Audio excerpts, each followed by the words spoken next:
going on, Knicks fans? I'm your host, Vigo Sports Talk, host of Vigo Talks Knicks. In today's episode, we're going to talk about the recent news for the New York Knicks after the trade deadline. As you all may know, or you haven't caught up, the New York Knicks were able to acquire Jose Alvarado, backup point guard from the Pelicans.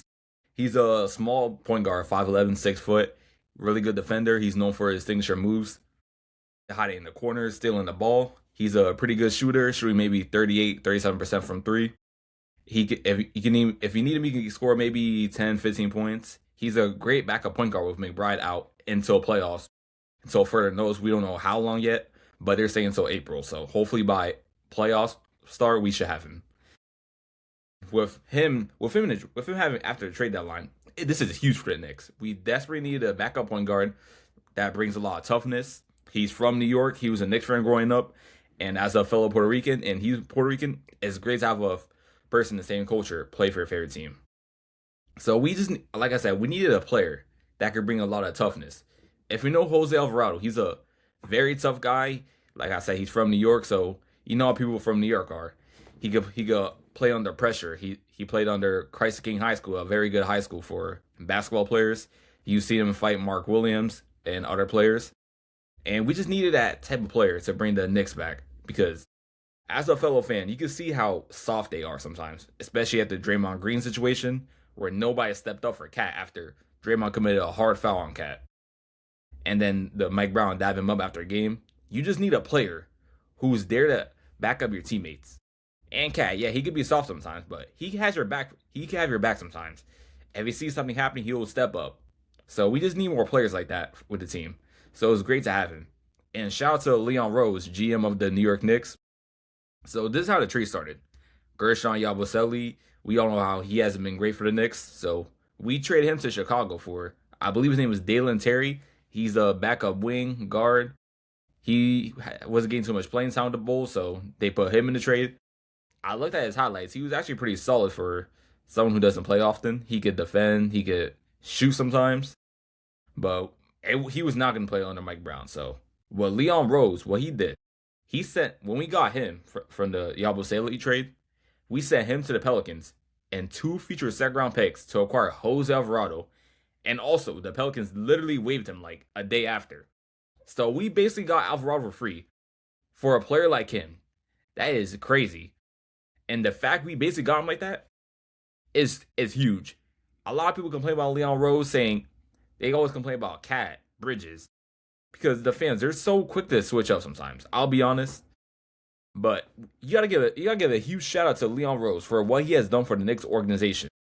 He brought in Jalen Brunson. A lot of people criticize him for a huge contract, and look how he turned out. Mikal Bridges, 5 first-round picks. That's a lot for a player like him. Look what he did for us in the playoffs versus Celtics. He won us games 1 and 2. Karl Anthony Towns, he's not having the best season, but remember last year in the playoffs? And look how he's playing now. He's a great defender, averaging 11, 12 rebounds a game, getting better defensively, getting better at not fouling. And who else? OG Anunoby. He's getting paid $40 million, which is, it may seem bad, but he's also a pretty good player for his size. He's a great defender. He could get going offensively when he's hitting those corner threes, when he's attacking the rim. And now Josh Hart. We basically got him for free a few years ago. Look how he turned out. A great hustler. He has the team's back. He could shoot threes. He's getting better at shooting. And he is one of the best rebounding guards in the league. Look at all these players he's got. And let's not mention Deuce McBride. We got him maybe in the second round, like maybe the 40th pick, one of the last picks in the draft. He's one of our best 3-point shooters, and look how he is. And Landry Shamet, do I gotta mention him? He's one of our best players coming off the bench. All these players is the reason why we are here today, because of Leon Rose. So people have to put respect on his name. I just gotta say that. I had to point that out because people are just so quick to switch up. They're so quick to switch up on Leon Rose. And look, we could have made a few more moves, but it is what it is. I will mention some buyout candidates we could sign. So people are wondering, what are buyouts? So usually when a team is losing and a player wants to go to a contending team, they agree to buy out. I believe the team still pays them, but they get to go to a different team on a minimum deal, like a $1 million, $2 million. There are a few candidates this season we could sign. One of them, I gotta mention, Chris Boucher. I think that's how you pronounce it. He was playing for the Boston Celtics. He got traded to the Utah Jazz, but got waived instantly. He's a forward. He could defend. He could get going offensively when he given the ball. He's a solid defender, and if you ever need a backup wing, I feel like he's the perfect guy you can go to. And if you need a backup center, even though I'm pretty sure, I think we're good on center at center in my opinion. We are pretty good. I don't think we need one, but if the Knicks want more rebounding and defense, go try to get Robert Williams. He's still with the Blazers, but they have a few players right now who are on two-way deals that they want to sign to a contract. So they have to either release somebody or they can't trade nobody. Yes, that's right. So they have to get rid of somebody. And Robert Williams looks like the odd man out. So if they buy out his contract, the Knicks could sign him. That would also be huge. He's a former Celtic. He went to the playoffs with them a lot of times. He was part of the Drew Holiday trade, I think. So he's a good rebounder, defender. And with him, Cat, Mitch, and Hukporty, that's a really good squad, honestly. And for the last player, I was gonna say Cam Thomas. He's a great shooter, but with his attitude and his history with not getting the ball, him chucking up threes, I don't want a player like that on my team. I don't want a diva on my team. I just want a solid defender, a good leader. So who I'm gonna say for the last guy, Chris Paul. And yeah, he did get traded to the Raptors, but technically he's not. Well, what they're doing is they're looking at other teams that he could go to, because honestly, it's just wrong with what they're doing to Chris Paul. This is his last year in NBA, and yeah, he knows he's not the same player he used to be. He's probably not going to play, but I would love to have Chris Paul go to a contending team to compete for a championship. And I feel like Chris Paul with the Knicks in one of the biggest markets, if not the biggest market in the NBA, having him as a leader on the bench is huge for us. He's been to the finals once with the Suns. He's been to the playoffs a bunch of times. You know the type of player he is, the type of leader he is. So having his voice in the locker room, helping out the team, would instantly impact our chances of going to the finals. So those are 3 buyout candidates that I would like the Knicks to target. And now, after talking about the recent news, let's talk about the game versus the Pistons. There's honestly no other way to explain it, because we came out there not ready at all.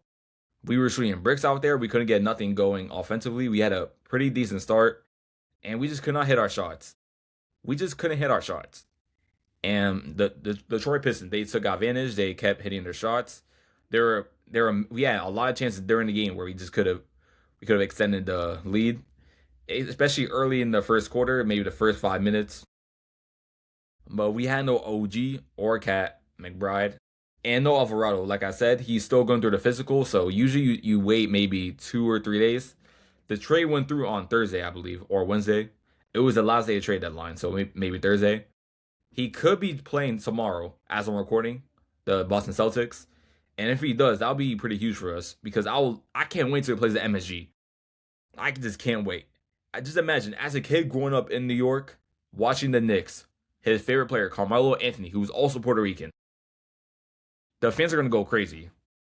And like I said, he could handle under pressure.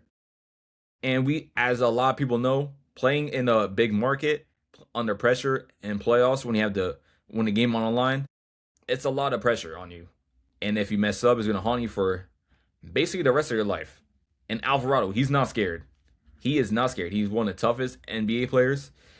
And he's only 5'11" or 6 foot. I got to keep mentioning that. And you see what he did to Mark Williams. You see that type of player, how he's defensively scoring, getting those steals. They call him Grand Theft Alvarado for a reason. As of right now, he is wearing number 5, I believe, and his new nickname is Grand Theft Alvarado 5, which is honestly one of the best names in the NBA. So, until he steps on that court in Madison Square Garden, the fans are going to go crazy. This is one of my favorite moves of the offseason, and people are just making fun of us. They're saying like, oh, this isn't Giannis. And yes, this isn't Giannis. He's not a top 100 player in the NBA. But you got to realize, we're not going to give up half of our players. We were just on an 8-game win streak. Well, it just ended versus the Pistons. We were just on an 8-game win streak. So why would we trade half of our best players while we're winning for a player who's consistently getting injured? Because if you don't know yet, he's been suffering a calf injury, and most calf injuries lead to tearing your Achilles. So just imagine giving him a lot of draft picks, a lot of players, just for that player to tear his Achilles. Then it's going to be the GM's fault. You're going to blame it on him. I'm fine with the team that we got right now. I know Cat, he could play better. His defense is getting better. He's been getting more tough. He's getting a lot of rebounds. OG, he's getting better offensively. All of these players are, I'm great with them. Clarkson, he just got back in the rotation. He's got to play better defensively, but we need his scoring in the playoffs. So he should be in the rotation as of right now. And Tyler Kolek, when you need him, he'll be ready. I just want him to attack the rim more. I want to score more, get maybe 10 shots a game. I love his playmaking. We definitely need that in the playoffs. But I want him to at least score 10 points, not even 10, maybe 5 points, get a 3, get a layup, a floater, get some free throws. I've seen his college highlights. He could do that easily. But with his role in the team right now, it's just passing the ball. So if we could get going offensively, that would be huge for us. That's all I gotta say for today's episode. I can't wait to see Jose Alvarado play in the Knicks uniform as a fellow Puerto Rican to represent my hometown city. I'm very excited. This is Vigo Sports Talk here, host of Vigo Talks Knicks, and I will see you next episode, Knicks fans. Peace.